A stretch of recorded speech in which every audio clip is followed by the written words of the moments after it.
From Leh town, we climb up the rocky hillside toward Namgyal Tsemo. The path is steep but short, and the monastery above already feels less like a building and more like part of the landscape itself.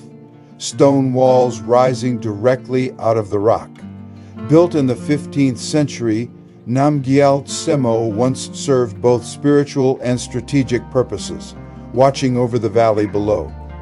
Inside, the space is simple and quiet.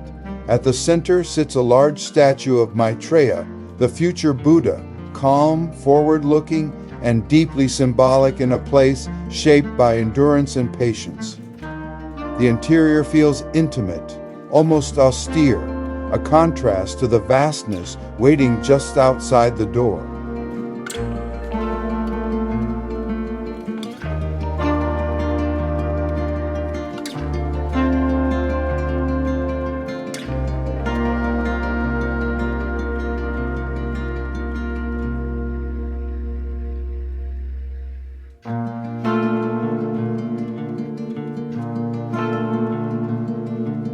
Stepping back out, the view opens suddenly.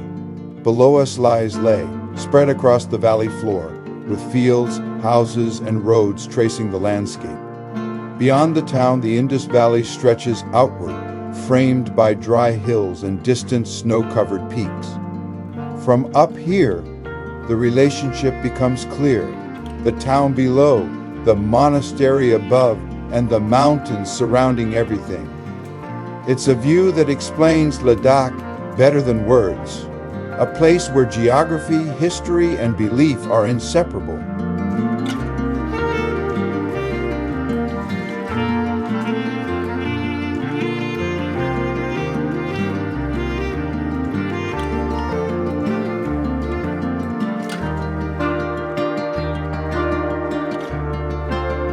If you would like to know more about my experience over the past 5 decades, learning and using more than 30 languages around the globe, with adventures in 101 countries so far, then please visit my website, polyglotdreams.com. There you will find my memoir, A Life in 30 Languages, translated in various languages and integrated with audio and dual readers to offer a great way to improve your target languages.